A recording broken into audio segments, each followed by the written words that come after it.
예수님께서 겨자씨만한 믿음에 대해서 말씀을 주십니다. 5절입니다. 시작. 사도들이 주께 여짜오되 우리에게 믿음을 더하소서. 믿음을 달라라고 말씀을 하시는데 그 이유가 바로 앞 내용에 형제 가운데에서 7번 너희에게 죄를 범하고 나서 회개한다 하면은 7번 용서해 주라 말씀을 주십니다. 7번 완전수이기도 충만한 수이기도 하죠.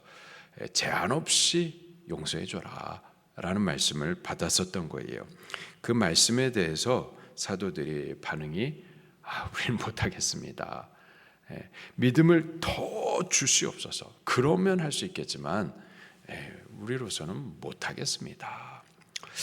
믿음의 크기를 말을 하고 있습니다. 이에 대해서 예수님께서 하셨던 말씀이 겨자씨 믿음이었었던 거예요. 6절 시작. 주께서 이르시되 너희에게 겨자씨 한 알만한 믿음이 있었더라면 이 뽕나무더러 뿌리가 뽑혀 바다에 심겨라 하였을 것이요 그것이 너희에게 순종하였으리라. 아멘. 겨자씨 한 알. 겨자씨를 예전에 우리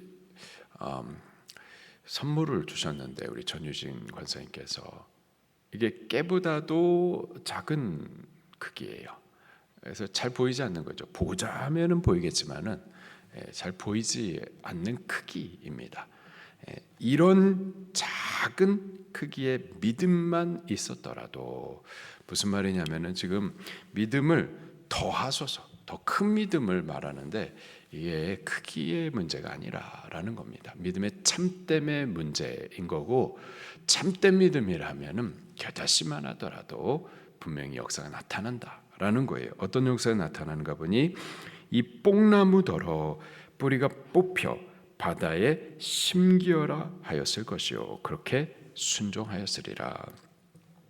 뽕나무 비유를 했었을 때에 이 제자들은 공감을 했었을 거예요. 뽕나무는 보통 300년에서 길게는 600년 동안 산대요. 그리고 그렇게 오래 사는 동안에 뿌리가 깊게 박히고 또 넓게 박혀가지고 이거를 사람이 뽑을 수가 없습니다. 이거는 불가능하다 이렇게 보여지는 거예요. 그런데 겨자씨만한 작은 믿음이라도 그 믿음이 참되면은 뽕나무 뽑힌다라는 거예요. 그리고요 바다에 심기어라 하였을 것이요. 바다에 나무를 심으면 어떻게 되나요? 심어지지 않죠. 그래서 심는다고 그래가지고 거기다 놓으면 그 다음 날에 그 나무 거기 있나요? 없죠. 사라져 버리는 겁니다. 여기 뽕나무 절대 뽑히지 않을 것 같지만은 그거 뽑힌다. 그리고 나무에 바다에 심겨져 가지고 그 다음 날에 사라져 버리는 것처럼 사라진다. 무슨 말이냐면은 용서하지 못하는 우리 마음, 용서하고 싶지 않은 우리 마음의 분노, 섭섭함, 원망, 자존심, 미움, 이런 마음의 뿌리들, 이게 안 뽑힐 것 같지만은 그러나 참된 믿음이 있으면 뽑힌다라는 거예요. 그리고 그것을 바다에 심겨 그 다음 날에 찾을 수가 없는 것처럼 없어진다라는 거예요. 우리 마음에서부터 자유함을 얻을 수 있다라는 겁니다. 믿음이 있으면 그렇게 됩니다. 믿음이 있으면은 안 될 것 같지만 됩니다. 믿음이 있으면 우리 마음에 이러한 뽕나무 뿌리와 같은 이게 안 뽑힐 것 같은 마음의 미움, 섭섭함, 원망, 괘씸함, 자존심 뽑혀집니다. 목사는 원망이 없을까요? 목사는 자존심이 없을까요? 미움 없을까요? 괘씸한 마음 없을까요? 왜 없겠어요? 근데 그걸 하나님께서 안 기뻐하시더라고요. 안 기뻐하셔서 그것을 빨리 잊어버리게 하시고 괘씸하고 또 괘씸할 수 있는 입장이고 미워할 수 있지만 하나님 그 기뻐 안 하시니까 빨리 잊어버리게 하시고, 그냥 잊어버리게 하시고, 제가 뭐 힘을 써서가 아니라 잊어버리게 하시고 자유케 해주시고 그렇게 하십니다. 우리에게 겨자씨만한 믿음이 있으면, 근데 그 믿음이 참되다면, 그러면 이러한 죄악의 뿌리들 뽑힙니다. 뽑히고 자유케 해 주십니다. 예수님께서 이어서 또 다른 비유를 말씀을 하십니다. 무익한 종의 비유를 또 말씀을 하세요. 7절부터 또 같이 보겠습니다. 시작. 너희 중 누구에게 밭을 갈거나 양을 치거나 하는 종이 있어 밭에서 돌아오면 그더러 곧 와 앉아서 먹으라 말할 자가 있느냐? 도리어 그더러 내 먹을 것을 준비하고 띠를 띠고 내가 먹고 마시는 동안에 수종 들고 너는 그 후에 먹고 마시라 하지 않겠느냐? 명한 대로 하였다고 종에게 감사하겠느냐? 종의 비유를 말씀을 하십니다. 당시에 종은 나가서 밭일하고 목축일하고 그리고 돌아오면은 퇴근이라는 개념이 없어요. 와서는 또 주인의 밥을 차려야 되는 집안일도 해야만 하는 거죠. 그리고 그러한 일들을 갖다가 했다고 해가지고 하루 종일 밭일하고 목축하고 집에 와서도 집안일하고, 그래서 그 종에 대해서 주인이 아유 감사합니다, 이런 일은 없다라는 거죠. 이건 뭐 당연한 일인 거예요. 종에게. 10절 말씀입니다. 시작. 이와 같이 너희도 명령받은 것을 다 행한 후에 이르기를 우리는 무익한 종이라 우리가 하여야 할 일을 한 것뿐이라 할지니라. 아멘. 무익한 종, 의미는 아무런 쓸모없는 종이란 뜻은 아니고요. 여기 종도 보면은 밭에 나가서 밭일하고 목축도 하고 집안일도 하고 하는 일들이 많이 있습니다.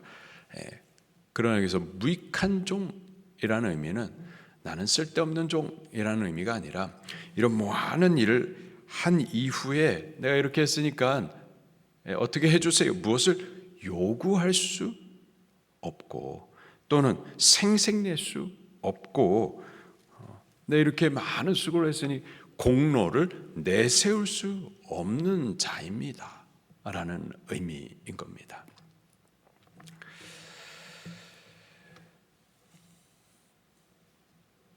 용서할 수 없는 일을 내가 용서했다고 그래가지고 내가 이렇게 용서했으니까 하나님 하면서 무엇을 요구하거나 내가 이런 일까지 내가 순종했습니다 라고 하나님 앞에 생색내거나 공로를 내세울 수가 없는 거죠. 우리는 전에 마귀의 종들이었었죠. 그래서 마귀가 이끄는 대로 범죄하고 마귀짓하고 또 마귀와 함께 지옥 갈 자들이었었습니다. 그런 우리를 하나님께서 그리스도 예수를 통하여서 큰 값을 치루어서 마귀의 종된 우리를 건져 하나님의 종 되게 하신 줄로 믿습니다. 우리를 자유케 해 주신 거예요. 근데 그 일들을 위해서 하나님께서는 큰 값을 치루었어요. 큰 값, 그리스도의 피값, 그리스도 예수님의 생명의 값을 치루어서 우리를 사신 거예요. 우리가 굉장히 비싼 존재들입니다. 어느 정도로 비싼, 예수 그리스도의 피값으로 사야만 할 존재인 거예요. 예수님의 생명의 값을 지불하여서 사실 정도로 우리가 그렇게 비싼 존재예요. 우리를 가볍게 여기거나 우리 존재를 함부로 여기면서 더러운 것들, 죄와 세상의 가치로 방임해서는 안 되는 겁니다. 나도 그렇고 내 옆에 사람도 안 비싼 것 같지만 굉장히 비싼 분들인 거예요. 그렇게 큰 값을 지불해서 이제 우리를 하나님께서 사시고 하나님의 종 되게 하신 겁니다. 큰 값을 지불하고서.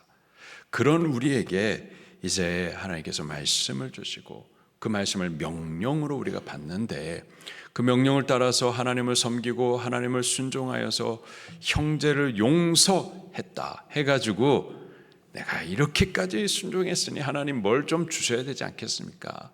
요구를 하거나 생색을 내거나 공로를 내세우거나 할 수 없다라는 거예요.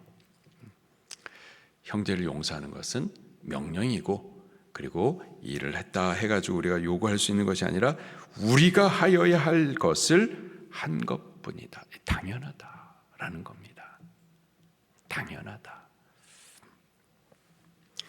하나님께서 우리를 먼저 용서해 주셨습니다. 큰 값을 지불하시기까지 용서받은 우리들이기에 우리도 형제를 용서해 주는 것, 이건 당연한 일인 거예요. 우리가 그렇게 할 수 있기를 예수님 이름으로 축원합니다. 오늘 하루를 사는 동안에 혹 내 마음의 미움 또는 괘씸함 또는 자존심, 용서해주고 싶지 않은 이러한 이 섭섭함, 이거 믿음을 써보시기를 바랍니다. 자유케 되어질 줄로 믿습니다. 말씀 붙들고 통성으로 기도하시겠습니다.